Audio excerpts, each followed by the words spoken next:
The Story of the Bad Little Boy by Mark Twain, narrated by Kinney. Once there was a bad little boy whose name was Jim, though if you'll notice you will find that bad little boys are nearly always called James in your Sunday school books. It was strange, but still it was true, that this one was called Jim. He didn't have any sick mother either, a sick mother who was pious and had the consumption, and would be glad to lie down in the grave and be at rest but for the strong love she bore her boy, and the anxiety she felt that the world might be harsh and cold toward him when she was gone. Most bad boys in the Sunday books are named James, and have sick mothers, who teach them to say, "Now I lay me down," etc., and sing them to sleep with sweet plaintive voices, and then kiss them good night, and kneel down by the bedside and weep. But it was different with this fellow. He was named Jim, and there wasn't anything the matter with his mother, no consumption nor anything of that kind. She was rather stout than otherwise, and she was not pious. Moreover, she was not anxious on Jim's account. She said if he were to break his neck, it wouldn't be much loss. She always spanked Jim to sleep, and she never kissed him good night. On the contrary, she boxed his ears when she was ready to leave him. Once, this little bad boy stole the key of the pantry and slipped in there and helped himself to some jam, and filled up the vessel with tar so that his mother would never know the difference. But all at once a terrible feeling didn't come over him, and something didn't seem to whisper to him, "Is it right to disobey my mother? Isn't it sinful to do this? Where do little bad boys go who gobble up their good kind mother's jam?" And then he didn't kneel down all alone and promise never to be wicked any more, and rise up with a light, happy heart, and go and tell his mother all about it, and beg her forgiveness, and be blessed by her with tears of pride and thankfulness in her eyes. No, that is the way with all other bad boys in the books. But it happened otherwise with this Jim, strangely enough. He ate that jam and said it was bully, in his sinful, vulgar way, and he put in the tar and said that was bully also, and laughed, and observed that the old woman would get up and snort when she found it out. And when she did find out, he denied knowing anything about it, and she whipped him severely, and he did the crying himself. Everything about this boy was curious. Everything turned out differently with him from the way it does to the bad Jameses in the books. Once, he climbed up in Farmer Acorn's apple tree to steal apples, and the limb didn't break. And he didn't fall and break his arm, and get torn by the farmer's great dog, and then languish on a sickbed for weeks and repent, and become good. Oh, no. He stole as many apples as he wanted, and came down all right, and he was all ready for the dog, too, and knocked him endwise with a brick when he came to tear him. It was very strange.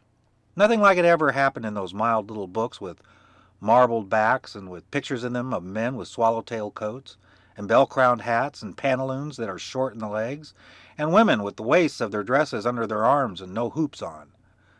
Nothing like it in any way of the Sunday school books. Once he stole the teacher's penknife, and when he was afraid that it would be found out and he would get whipped, he slipped it into George Wilson's cap. Poor Widow Wilson's son, the moral boy, the good little boy of the village, who always obeyed his mother and never told an untruth, and was fond of his lessons and infatuated with Sunday school.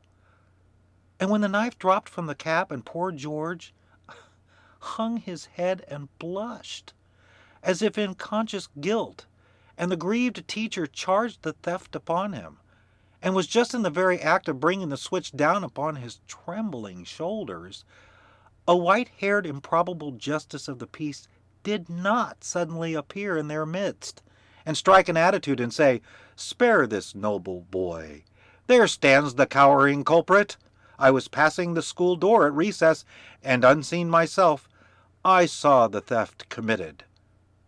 And then Jim didn't get whaled, and the venerable justice didn't read the tearful school a homily, and take George by the hand and say such a boy deserved to be exalted, and then tell him come and make his home with him, and sweep out his office, and make fires, and run errands, and chop wood, and study law, and help his wife do household labors, and have all the balance of the time to play, and get 40 cents a month and be happy. No, it would have happened that way in the books, but didn't happen that way to Jim. No meddling old clam of a justice dropped in to make trouble, and so the model boy George got thrashed. And Jim was glad of it because, Jim hated moral boys.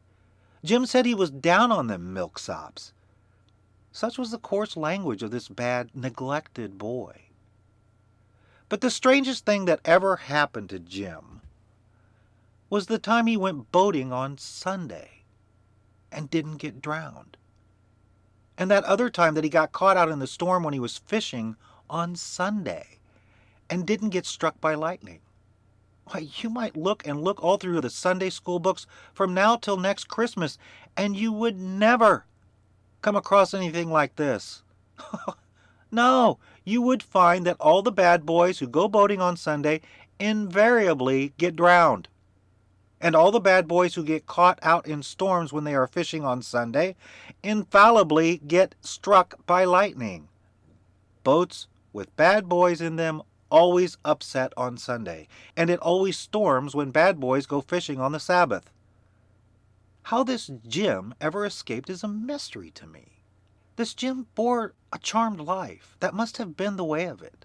Nothing could hurt him. He even gave the elephant in the menagerie a plug of tobacco. And the elephant didn't knock the top of his head off with his trunk. He browsed around the cupboard after essence of peppermint and didn't make a mistake and drink aqua fortis. He stole his father's gun and went hunting on the Sabbath and didn't shoot 3 or 4 of his fingers off.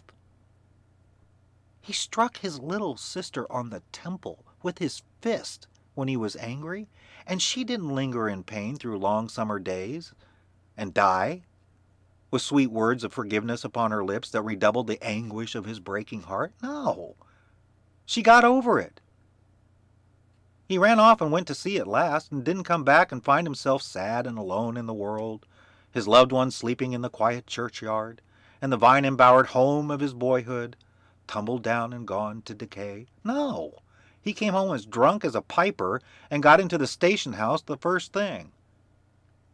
And he grew up and married and raised a large family, and brained them all with an axe one night, and got wealthy by all manner of cheating and rascality, and now he is the infernalest, wickedest scoundrel in his native village, and is universally respected, and belongs to the legislature. So you see, there never was a bad James in the Sunday school books that had such a streak of luck as this sinful Jim with the charmed life.